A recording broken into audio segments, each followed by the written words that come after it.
Let's get straight to the topic, tirahin na natin to. Napipintong pagpasok ni Quintin Melora Brown sa Gilas, Pilipinas. Obvious na pinipigilan ng mga maimpluwensyang tao.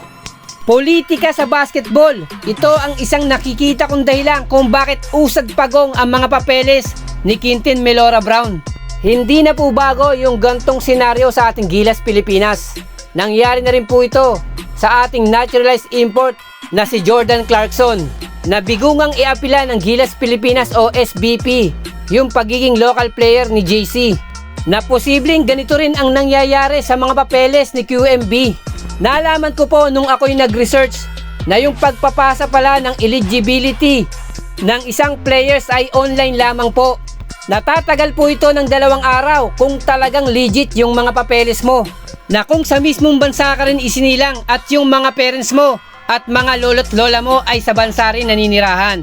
Na matagal na po yung 2 linggo upang i-double check ng mga opisyal ang yung mga papeles, na kung sa ibang bansa ka isinilang, na sa kaso nga po ni QMB, sa Amerika isinilang ang player na to, na dito naman papasok yung grandparent rule, na eligible kang maglaro bilang local player na kung yung lolo't lola mo ay ipinanganak at naging residente ng mismong bansa nyo, na ito malamang ang pinanghahawakan ng kampo ni QMB na nagpapatunay na eligible siya bilang local Gilas player, na nasubmit na nila ito.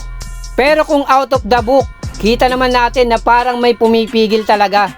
Malamang may matataas na tao o talagang natatakot lamang sa paglakas ng ating Gilas Pilipinas. Na biruin mo, meron ka ng Kai Soto, AJ Edu, Junmar Fajardo, then ipapasok mo pa si Quintin Melora Brown.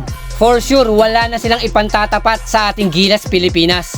At maidagdag ko lang po, under grandparents rule ng lolo ni Quintin Melora Brown ay alumni po ng University of the Philippines. Ibig pong sabihin, sa Pilipinas ipinanganak at lumaki ang kanyang lolo, na siguradong meron passport si Quintin Melora Brown bago pa mag 16 years old. At may balita nga po, 3 buwan na nilang ipinoproseso yung papeles ni QMB.